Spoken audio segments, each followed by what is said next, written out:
From New York City to Los Angeles, Powered Up Talk Radio is giving women of all ages permission to live the life they'd always dreamed of. Each week, Powered Up Talk Radio explores innovative ways to stay focused in a world that's experiencing dramatic changes. Find out who you are, discover your purpose, and challenge yourself to be all you can be, right here, right now. Here are your hosts, Sandra Beck and Linda Franklin. Welcome to today's show. We are visiting today with Dr. Pim van Lommel. Now, he's an internationally renowned Dutch author and researcher in the field of near-death studies, and he's offered this groundbreaking research into whether or not our consciousness survives the death of our body. Now, a little background about Dr. van Lommel. He studied medicine at the Utrecht University, specializing in cardiology, and he worked as a cardiologist for 26 years, and he's the author, which is the subject of our conversation today, of the book Consciousness Beyond Life, The Science of the Near-Death Experience. And for those of you who are online and listening online, you can go to Amazon. You can really go where any books are sold to pick up this book. And his name is spelled Pim, P-I-M, Van, V-A-N, Lommel, L-O-M-M-E-L. And you can get this book on Kindle for $8.99 and on paperback for $13.71 as of today. And for those of you playing along at home, we have not been paid to endorse our guest today. We actually came across his book, became big fans, watched him online, invited him on. Now it's 9 o'clock in the Netherlands right now. So welcome, or is it 6 o'clock, Dr. Van Lommel? What time is it there? 6 o'clock. It's 6 o'clock. Well, welcome to the show. We're here with Linda Franklin and Fred Lanzetta, and we have so many questions to ask you. I think I'm going to go to Linda first. So Linda, you can open the roundtable discussion. That's wonderful. Thanks, Sandra. I'm so pleased to be talking to you because I feel like I know you because I've looked at so many of your videos online and they have been terrific. And I read the book and I'm trying to get into all of the research, which we will do in the show. But I just have a personal question: has the experience of following all the NDE patients that you've gone through the years with changed you personally and your outlooks on death and life? Of course it did. When you talk to so many people who had an NDE, who shared the NDE with me, and having received thousands of emails from all over the world, I'm always telling that the people with an NDE have been my greatest teachers. So, Dr. Van Lommel, I had an NDE when I had my first child. I bled out. And I didn't want to come back. And I was really mad when the nurses woke me up. And I didn't tell anybody for the longest time. And I was so grateful for you and Dr. PMH Atwater for your work, because I really thought I was losing my mind. I really thought, when I went there, Dr. Van Lommel, I kept trying to see my hands. I was in this really bright white place talking this big bright light. And it was so beautiful. And I was so excited because years later I read the definition of the Holy Spirit, and it said the breath of God. And I felt at that point like the universe was breathing with me, and me being the egghead, I kept trying to see my hands. I couldn't see my hands. And to have your work done so diligently and to talk about the beliefs and how your beliefs change after was really profound for me and very, very validating. Okay, thanks a lot. The breath of God, it was said by Pamela Reynolds. It is, and it's so hard, Dr. Van Lommel, because there's not words to describe. We don't have the right words today to describe what happens. And, I kind of had mentioned a little bit to the nurse, and she just kind of rolled her eyes and was like, oh, well, that was the anesthesia. You were out. You really gave us a run for your money. And there was such shutdown in that. So I'm so grateful for books like yours that have brought these things forward, so that we can have conversations about near-death experiences and how our consciousness changes, or how we change after as we awaken to this consciousness. Now, we're here today with Fred Lanzetta, who's also had an NDE. Fred, welcome to the show. Oh, thank you. It's exciting to be here. And like everyone else, I'm very thankful for Dr. Lomel's work. Mm-hmm. And it's been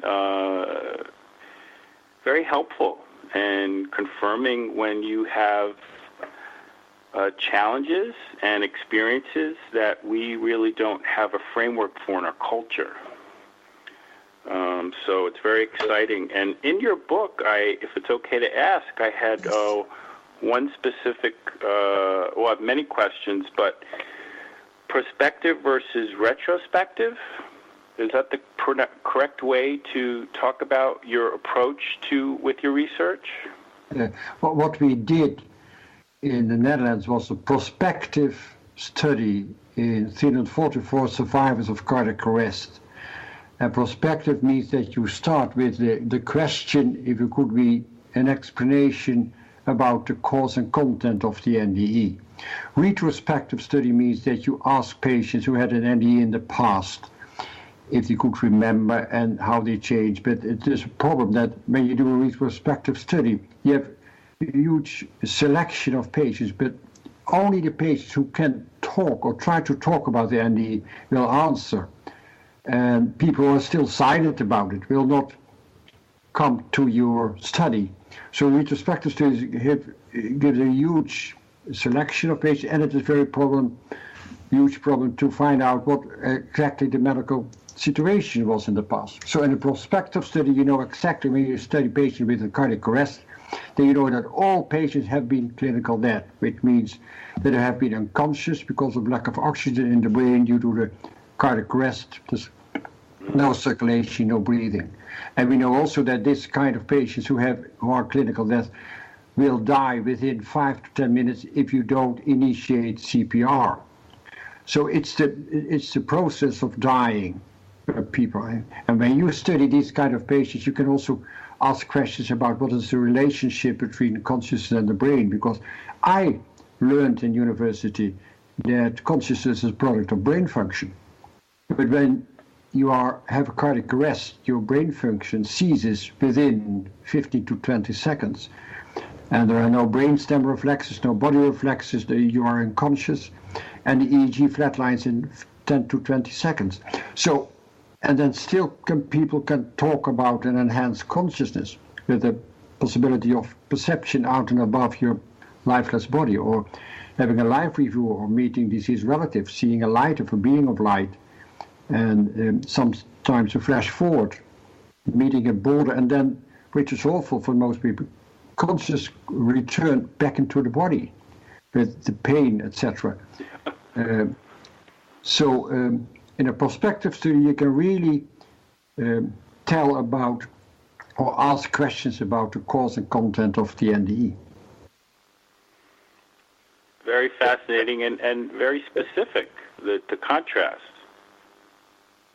Right? Yeah, I'm very pleased that I can talk to people who had an NDE now here in this show. It's wonderful. I didn't know that.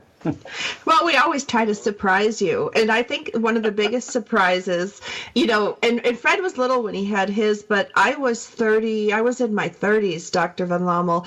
And the one thing when you talked about going back in your body, it is not a gentle experience. I felt like when you hit the brakes on your car really hard and your whole body jerks, the seatbelt yanks you back and it's very violent. I was really surprised that when I was leaving my body, it was so beautiful. It was effortless, and I could see, this is the reason that I knew something weird happened, because I was floating up on the wall of the labor and delivery room, and they had taken my son out premature, and I had hemorrhage, and my kid peed all over the nurses, and they all went back and laughed that he peed on them. Well, there was no way I could see that because of where the two tables were, and I was draped, and I had that screen thing. And the nurse, when she said, "How did you know he peed on everybody?" And I said, "Well, I saw him, but I saw it from up above." And you talk about that in your book. Go ahead. What you tell me is so wonderful, because it's the classical elements you tell. And the first thing is what you said also, it's an ineffable experience. There are no words for it. So you find words based on your education, based on your religion, based on your culture. And children will use different words as adults. And Christian will use different words as atheist or Buddhist. So it's always a subjective experience, but the elements people try to talk about are universal, have been told in all times, in all cultures, and all religions, always. Now, Dr. Van Lommel, we're about to go to commercial break. We've got a couple of minutes. What inspired you to write your book? What was the impetus for you to start studying this and put this together? Well, the main thing was for me, it was scientific curiosity, because the moment I had read a book about near-death experiences by George Ritchie, Return from Tomorrow, who had an NDE as a medical student in 1943. I read it in 1986. And then I started to ask patients when they survived cardiac arrest if they could remember something from a period of unconsciousness. And within 2 years, out of 50 patients, 12 patients shared their NDE with me.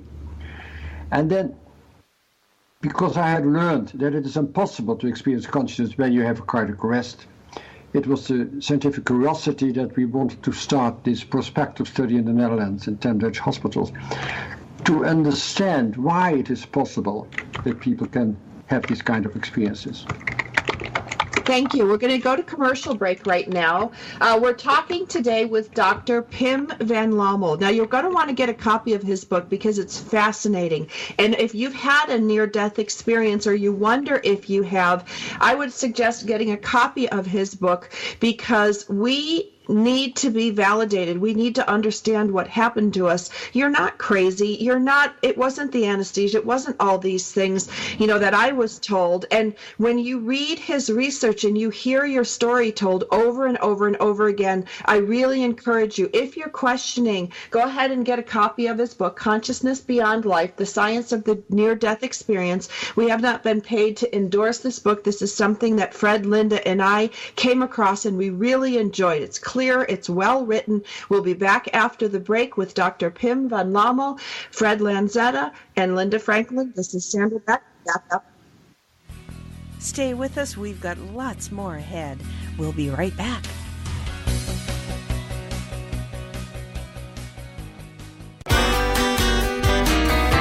It's words you never heard. Gifts may gladden girls, but they seem to burden guys. That's what a recent study by Live Science says. Women respond with happy gratitude when they receive a present, but when a man unwraps a gift, he immediately feels a sense of obligation to the giver. Even those women who really don't like getting presents are pretty good at faking a smile. What do you call a person who fakes a smile? An exedesiast. According to psychologists, men tend to keep mental notes of what they got from whom and check it against their own generosity. Women, on the other hand, take gift-giving much less seriously. I guess ever since Eve gave Adam the apple, there's been trouble between sexes about gifts. Have you ever unwrapped a G-Food jet?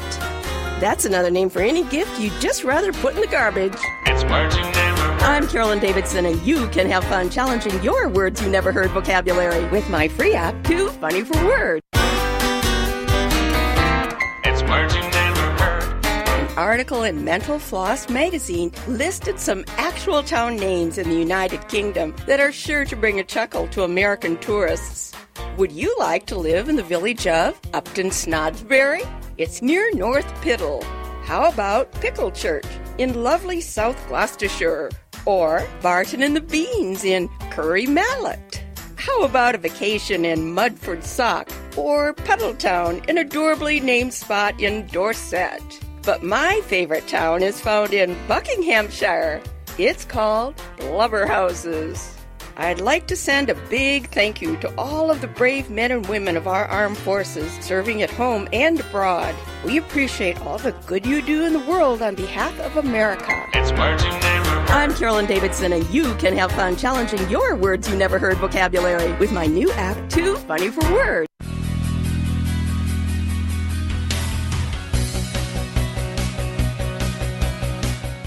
We're having a great discussion. Let's get back to it.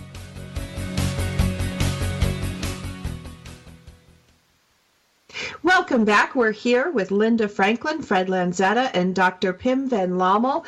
The book today we're talking about is Consciousness Beyond Life, The Science of the Near-Death Experience. You can get it on Kindle for $8.99, paperback $13.71 on Amazon. We are visiting today with the concept of these NDEs, these near-death experiences. And I have a feeling, especially with what's going on in the U.S., Dr. van Lommel, I do a lot of work with our military, with our United States military, and the battlefield attrition rates, have gone down, and we're saving a lot more people than we had in wars past. So I would imagine that near-death experience is going to be more common as our life-saving procedures, especially our battlefront life-saving procedures, continue to improve, and we have people that we have brought back. Do you find, and then we're going to go to Linda, do you find that as the medical procedures have increased in efficacy, that more and more people are having these experiences? Is it a question to me? To you. Yeah, sorry, I know I use a lot of words.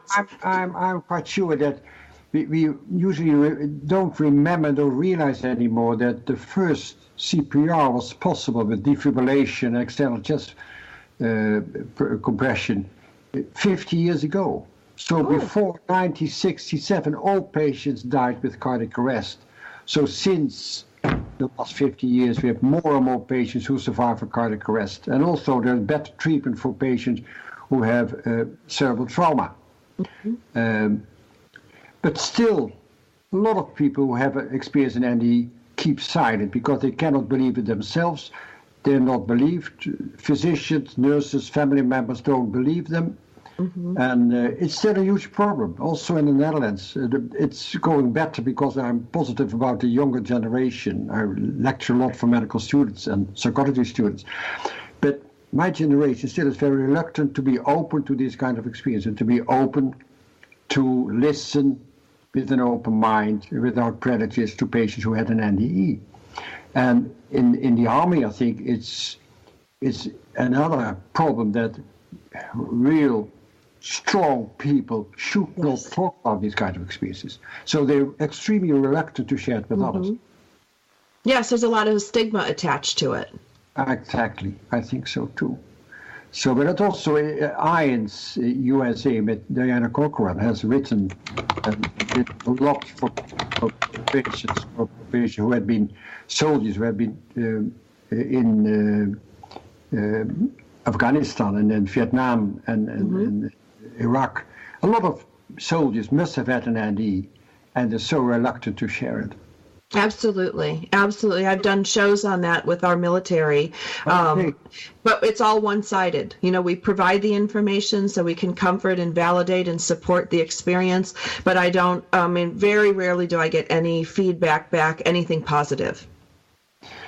Because I always say that the near-death experience, the content is wonderful, but it is a spiritual trauma.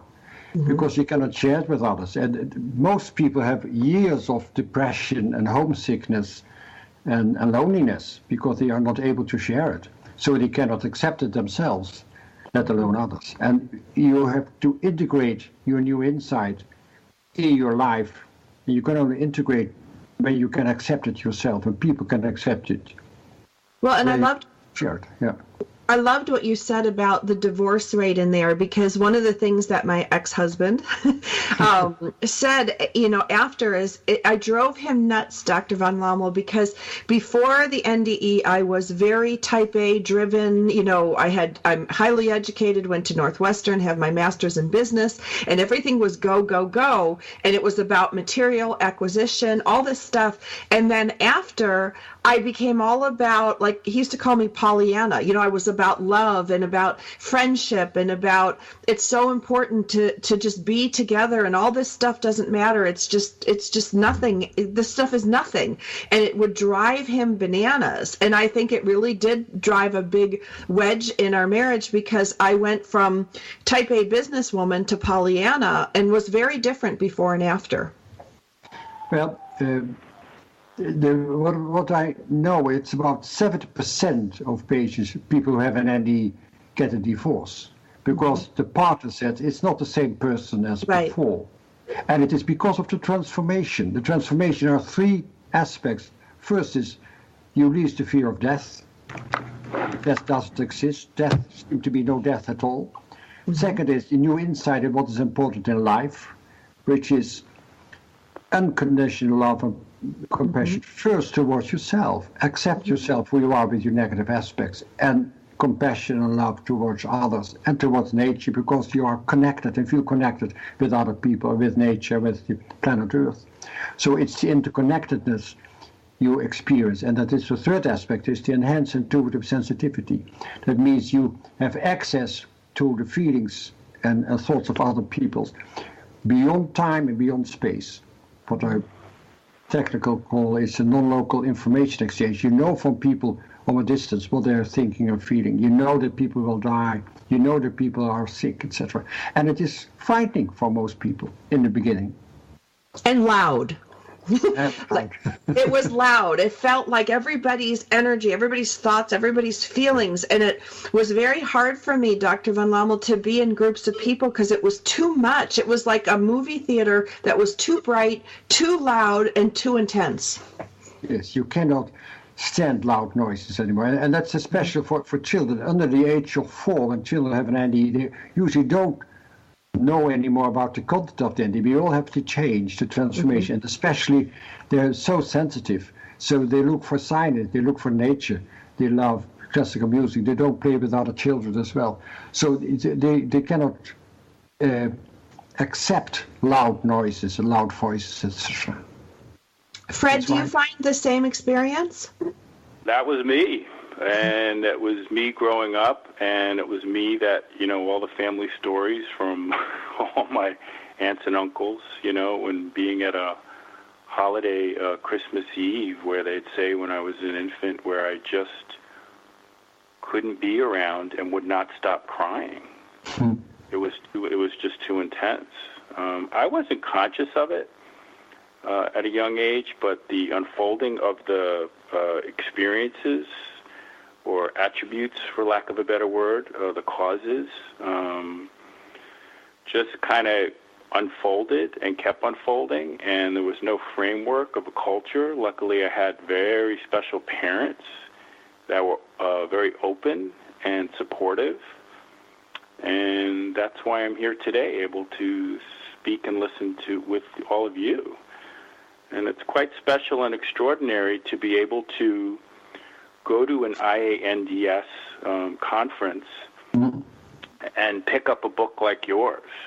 Okay. And I gave it as gifts for my family members so that they could understand me more and other people in their lives. I know a lot of people give the doctor, the physician, my book to explain because they know a word for it. I have a question to you, Fred. What was the age that you got your NDE? I actually had an experience where when I was an adult, probably only about 3 months before my mom passed, she was dropping me off at the train station. We were sitting alone in her car, and she put her hand on my arm, and she said, "I need to share something, and I don't know if I did the right thing." And she said one of my children had anoxia and died during childbirth, and then they came back and I never told them. And she was shaking when she was telling me this.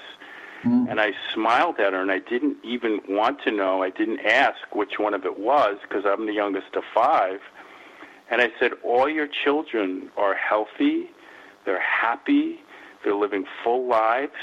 Yes, you did the right thing. And I could feel this huge lifelong burden literally lift from her body.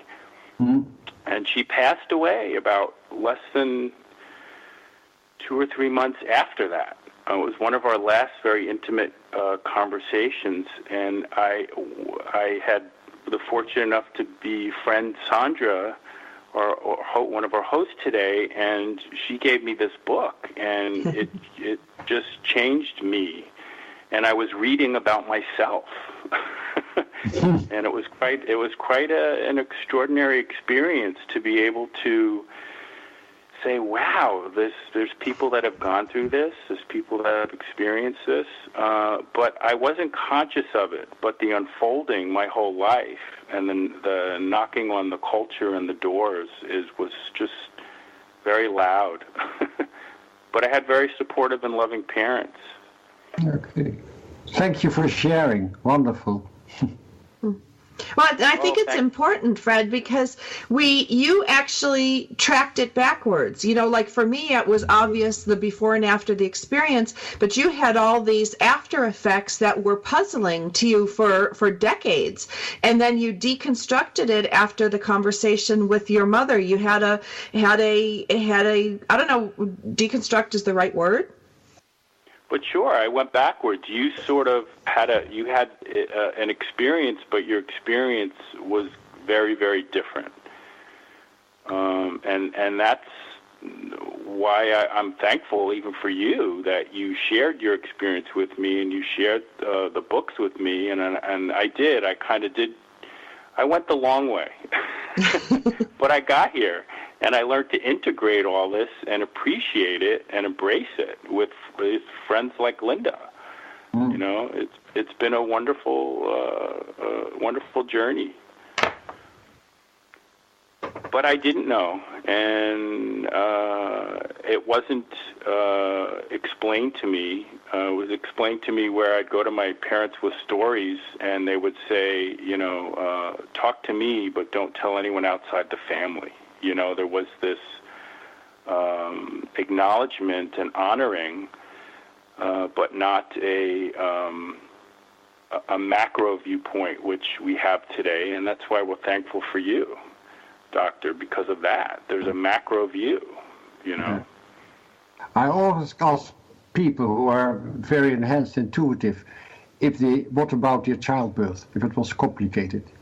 Because usually when they have the enhanced intuitive sensitivity, it's based on an NDE under the age of 4 or at birth. I'm going to take us to commercial break. We're going to talk more about this because there are people who have had this experience and they're unaware of it, and we want to be able to help them deconstruct it. We're here with Dr. Pim van Lommel. His book, Consciousness Beyond Life, The Science of the Near-Death Experience. We'll be back after the break.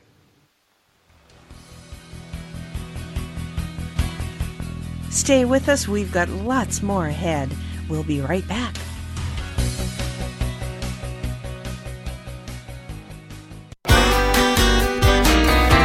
It's words you never heard. Halloween is almost here, and the scarecrows, or tatty doolies as the Scottish call them, are out. But Halloween is all about trick-or-treating, and that means candy. The average American eats 24 pounds of candy a year, and most of that consumption occurs around Halloween. What do you call a person who loves to eat? A grand gosier.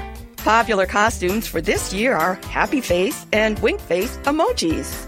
Of course, since it's a presidential election year, there are various costume choices for those who wish to dress up as Democratic candidate Hillary Clinton or Republican candidate Donald Trump. If you ask me, the only thing scarier than Halloween this year is the presidential election. What's another word for the fear of Halloween? Samhainophobia. It's words you never heard. I'm Carolyn Davidson, and you can have fun challenging your words you never heard vocabulary with my free app, Too Funny for Words. It's the Fitness Minute with fitness expert Annette Hammond. Pediatrics published a study that said by following 3 easy, healthy habits, we can lower the risk of childhood obesity. Implementing 3 family habits: eating dinner together, making sure kids get enough sleep, and limiting TV can help. The combination of these 3 habits is associated with a lower risk of obesity in children, according to a new study. The study found that children who ate dinner with their families more than 5 times a week, slept for at least 10.5 hours a night, and watched less than 2 hours of TV a day were 40% less likely to be obese than children who did none of those things. Keeping kids active and moving along with these habits will keep the weight off and the energy going. I'm Annette Hammond. If you're a fan of Fitness Minute, like us on Facebook at Fitness Minute with Annette Hammond.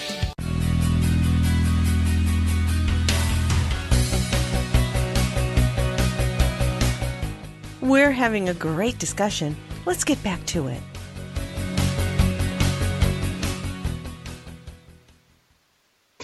here today with Dr. Pim van Lommel, the author of Consciousness Beyond Life, The Science of the Near-Death Experience. And what's kind of interesting is I met Fred through Linda. Linda's like, the center of the universe with a lot of this stuff. And Linda and I became friends. Then I met Fred, and we all seem to be orbiting around Linda. There's many of us that have had these NDEs, and we didn't communicate with each other until the door opened with Linda. Linda, I think, is the consummate, the bridge or the door opener to many of us so that we can have these conversations. Linda, I'm going to go ahead and put the mic over to you. Yeah, Sandra, I think that, you've said it. I have never had an NDE experience to my knowledge. I guess in birth, unless you were told, you wouldn't know, but I haven't had the same experiences that you and Fred and others that have had this experience have had. But I seem to be a magnet for NDEs because I said Fred and Sandra, and I have about 10 other people in my life that have all had the experience, and sometimes I just ask people, have they ever had that experience? And I always get back, yes, I have. And then they're open up and they talk about it. And it just makes me feel so good. And what my goal is to have had some of the experiences that my friends have had and that you talk about in the book without having the NDE. And that's all about raising your consciousness, or that's my belief, that it's all about raising your consciousness to know that there's more than what we see in front of our face. And so I'm just exploring all of this. And if you have any thoughts on that, I'd love to hear them. Well, first of all, I think you're open-minded, and you have, I think, as a child, did you also have the enhanced intuitive sensitivity? No. No. No. Not as you were aware of. Because you seem to be so sure that you didn't have an NDE yourself. How can you be so sure? I'm not, and I know my mom had to be in bed 9 months in order to have me because she had 2 ectopic pregnancies before me. So I don't know about, again, I was never told, but I know that I don't have the same insights that my other friends that have had these experiences have had. I'm very interested in them. I believe them. I've always believed them. I never doubt anything anybody's ever told me because I know in my heart that it's the truth. Maybe I'm just blocking it. I don't know. You seem to be very intuitive. When you ask people, did you have an NDE, and they say yes, then that means that you had an inner knowing that you had an NDE. So you are intuitive. And that's why I said, how can you be so sure that you didn't have an NDE as a child or as a baby? I'm just going to chime in here because Linda will always tell me sometimes, like if she coughs or something, she has these memories of choking. She has memories or drowning. What is it, Linda? There's something. And I always thought those two were connected. Mm. Yeah, I don't know. Maybe I was born with a cord around my neck. I don't know. But the choking thing for me and for others, if someone starts to choke instinctively, I just jump out of the chair because I go into immediate panic. And I don't know where it's from because it's not from this lifetime. Or maybe it's a birth trauma. I don't know. All of this is such a mystery, but you know what? It's so exciting to delve into all of it and find out so much more about yourself. What is important for you is that you're open, that you're interested, that you want to change your unconscious, that you want to grow, and that you are interested in people with an NDE. And that's the only important thing there is. Right. So enjoy your curiosity and enjoy. I am enjoying it. Yeah, it's wonderful. It's important. I think we need people like you in our society. We have to change our own consciousness to change the society as well.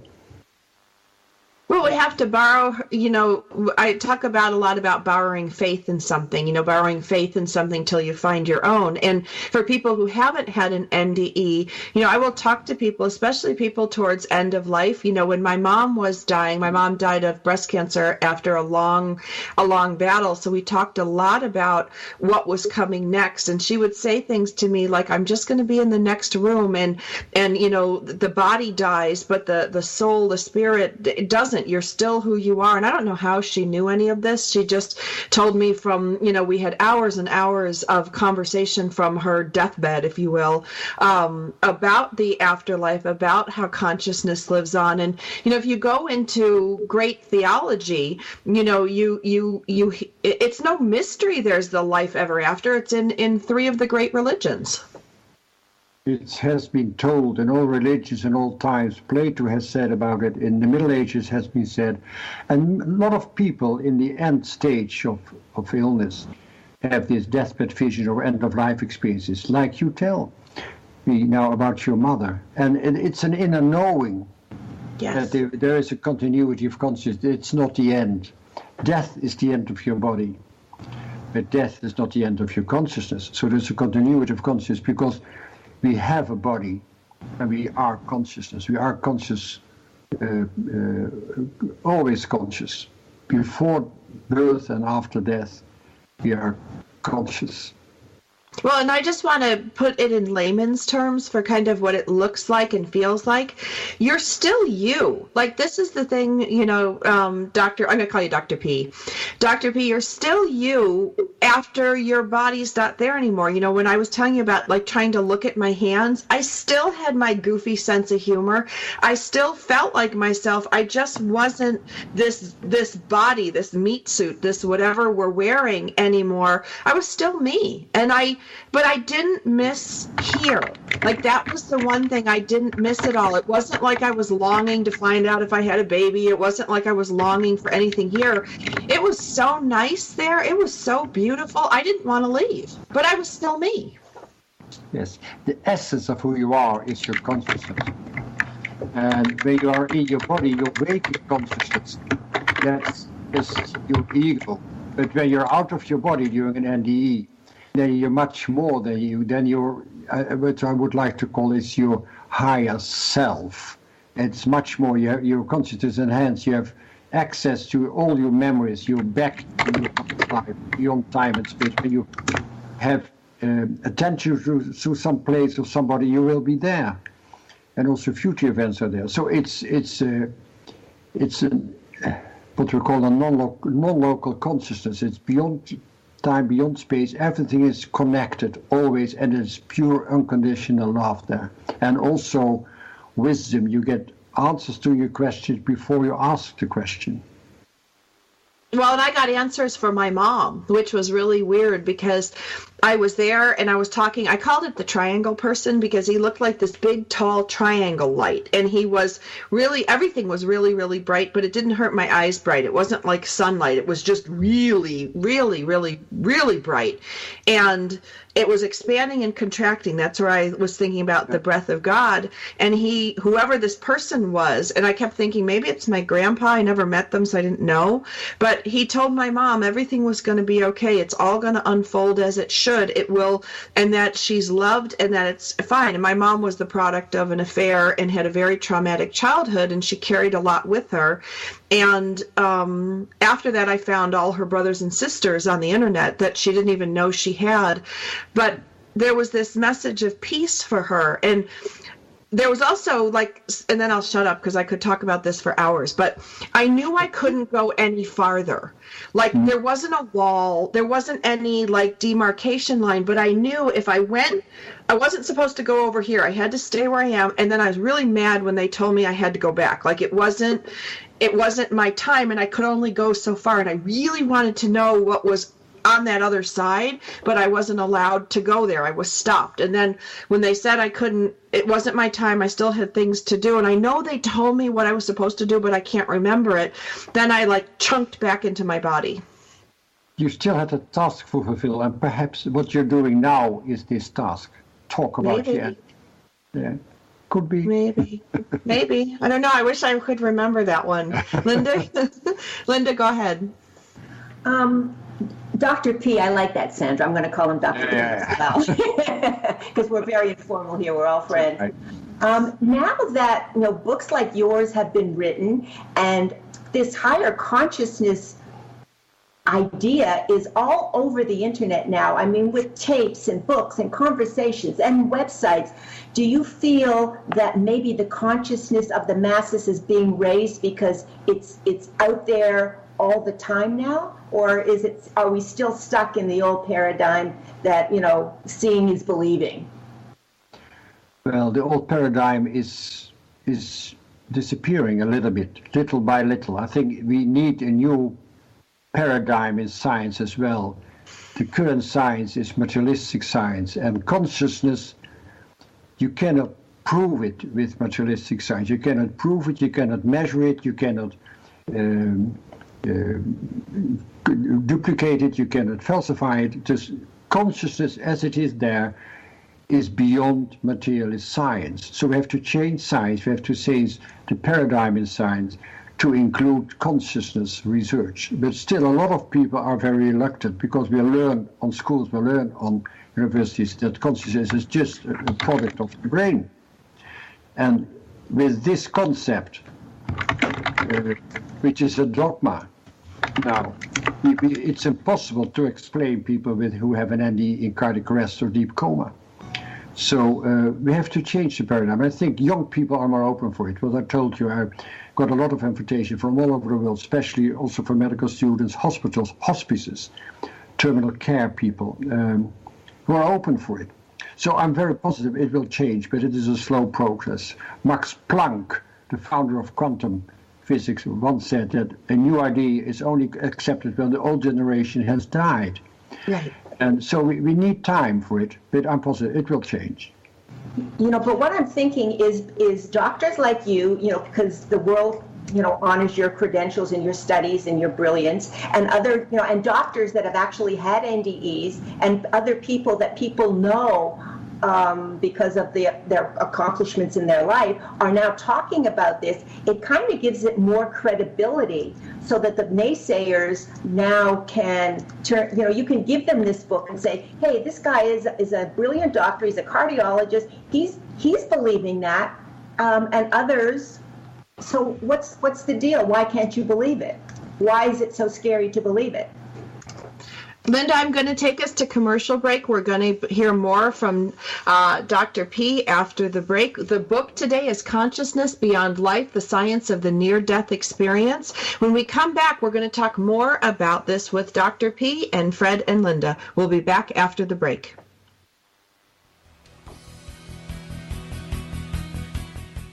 Stay with us. We've got lots more ahead. We'll be right back.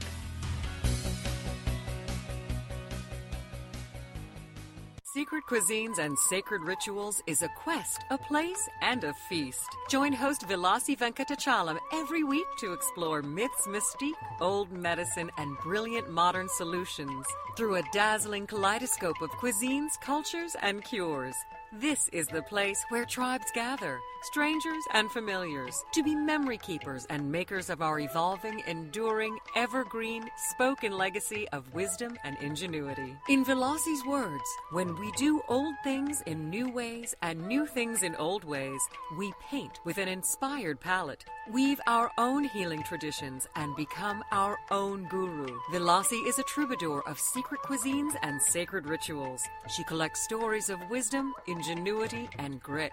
She believes wellness and transformation happen when you stand at the threshold of delight and discovery. She displays her hidden penchant for drama when she leads the Safari at the Supper Club. Her favorite pastime is to extol the marvels of cuisines, cultures, and cures. To her audience in workplaces, seminars, and salons, her mantra is, be your own guru. She is a biochemist, botanist, and alchemist who likes to churn delightful, useful things from a brew of art and science, ancient and evolving, old medicine, and new cures. Join Vilasi every Friday at 11 a.m. Eastern Standard Time, only here on the Woohoo Radio Network. This is the TogiNet Radio Network, radio with a cutting edge.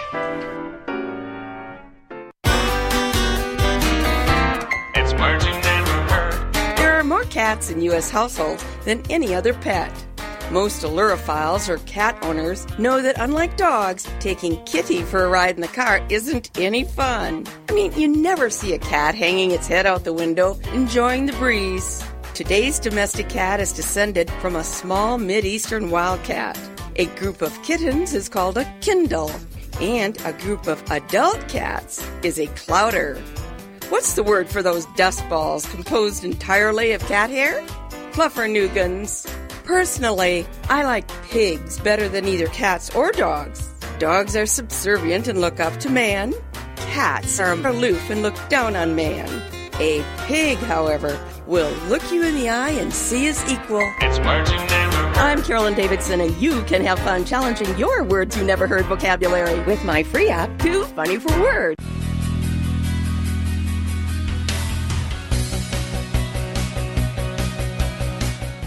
We're having a great discussion. Let's get back to it.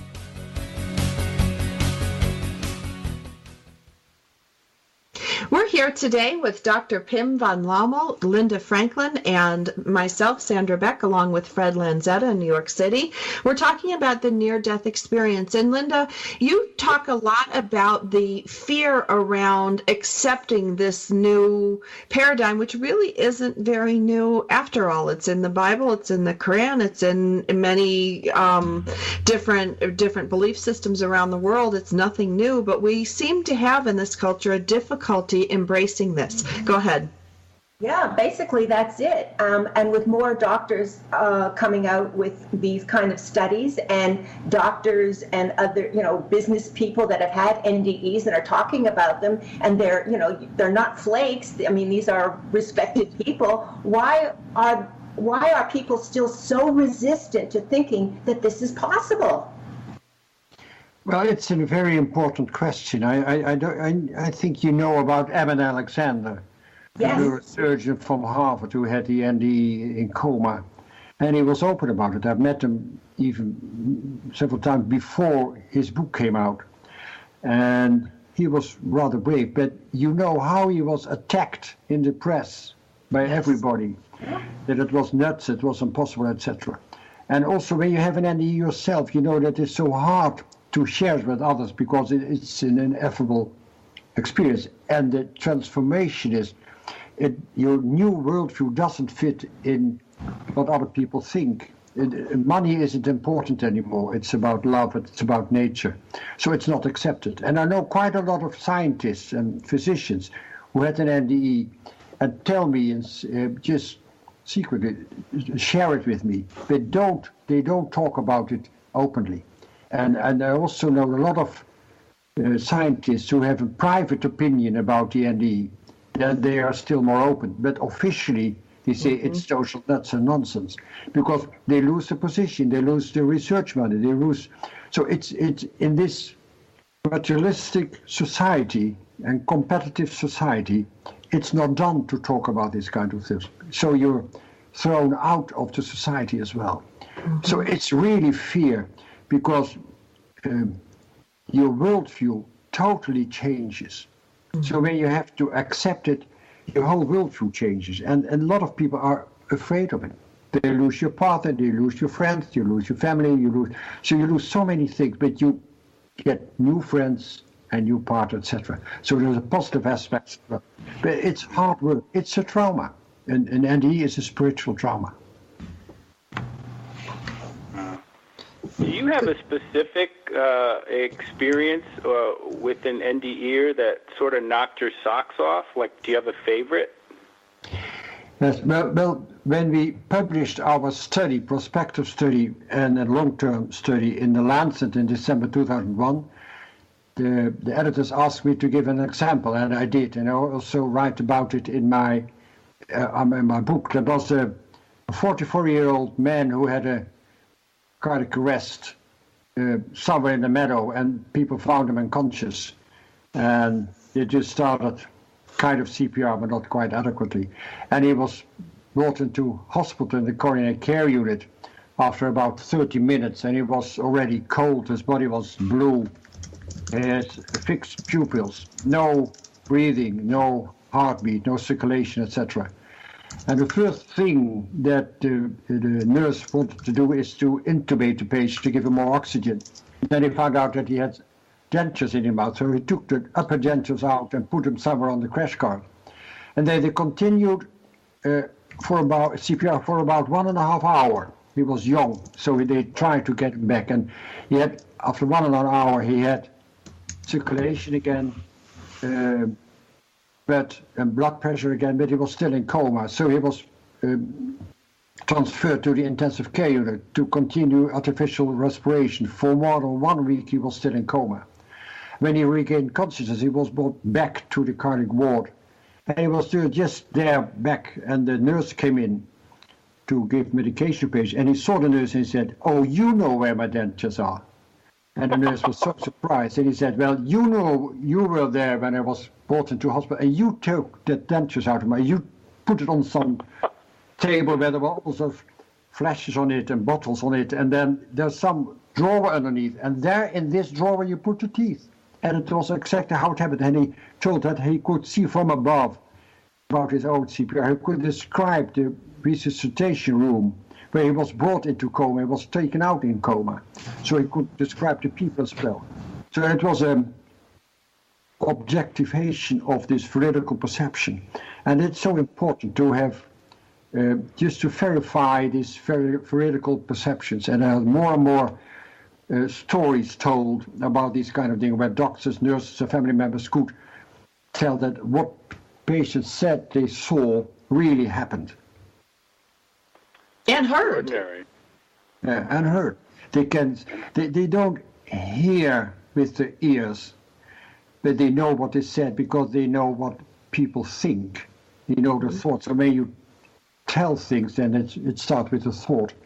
And even blind people can have out-of-body experiences with veridical perceptions, because you don't perceive with your eyes. You have a 360 view from above, out above,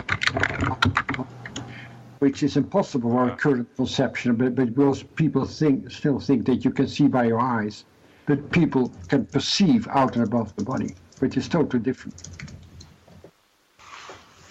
Linda? It's not a question. I just wanted to say what these studies, what these people have done for me, and by people sharing their experience, and by you writing about these experiences, what it's done for me is taken away my fear of dying. I'm not 100% there, but I would say I'm 85% there, and that is such a gift, because that fear really is not a good one to have, because it really impacts your life. So I am so thankful for all the people that have shared their experience, because it did so much for me in not being afraid. It's the same for me as well. I'm not, let's say, 99% sure, but I'm very curious what will happen when I die. And it's important. I also say that our ideas about death define how we live our life. If we think that death is the end of everything, then we give our energy toward external things like a beautiful house, beautiful body, money, beautiful car, instead of just giving our energy to what is really important, about our interconnectedness with other people, with nature, with the planet Earth. So we have to change the way we live to also to save the planet for our children and grandchildren. Because when we continue like this, then it will be the end of planet Earth and the end of human beings. Mm-hmm. So I'm so happy that people with NDE are willing to share the NDE with others. The problem is that still so many people are afraid or to listen, especially physicians. Mm-hmm. Fred, go ahead. I'm just curious where you're taking your research next. I mean, if you have any thoughts or progression or... No, I'm not doing research anymore. The study we did in the Netherlands was a prospective study in 344 patients who survived cardiac arrest, and we did a longitudinal study with interviews 2 and 8 years after the cardiac arrest of all patients were still alive with NDE, in a matched control group of patients who survived cardiac arrest without an NDE, to see if the transformation we talked about is the result of the NDE or the result of the cardiac arrest, because it had never been studied in a prospective design before. And we found out that only people with NDE have this transformation. So this study is about the cause and content of the NDE and about the transformation. And I think, and there have been studies done by Bruce Grayson in the US and by Sampania and Penny Sartori in the UK. I think now about 562 survivors of cardiac arrest have been studied in a prospective way. And we know now for sure that consciousness is still there when the body stops functioning, when the brain stops functioning. And that's an important aspect. And so we have done the research. I think the study is done. But now the next step is that we talk about it and we write about it and we go to a lot of conferences. So I think it's important to share our insight with other people. Can we read your published work? I'm sorry, go ahead. Well, yeah. And the challenge is also that because, let's say, the 200 most important scientists in the US who are editors in the scientific journals, only 7% is religious or spiritual, and 93% is an atheist. They don't believe in these things. So it's hard to get these studies published as well. And the general population, more than 70%, is religious and or spiritual in the US. Wow. Is it possible to read or find the published research that you had in the Lancet? Is that online or? It is in my website. You can find and download for free all the articles, like the Lancet article or the latest article was in the Journal of Consciousness Studies about non-local consciousness, and also have been published in an article in the New York Academy of Sciences. So you can download it for free from my website, which is www.consciousnessbeyondlife.com or www.pimvanlommel.nl, and you can go to the English site. I have a Dutch, German, and English site on my website. Awesome. Dr. Van Lommel, I'd like to thank you for being our guest today. I'd like to thank you for writing this book and doing this research, most importantly about the before and after changes in belief. I think that's the part that gave me the most peace and comfort, that everyone else had experiences like mine and that this was normal, for lack of a better word. And I like that we can all feel a little normal when we have an extraordinary experience. On behalf of Linda Franklin, Fred Lanzetta, Sandra Beck, this is Powered Up Talk Radio. Dr. Pim Van Lommel, check him out, Consciousness Beyond Life, the Science of the Near-Death Experience.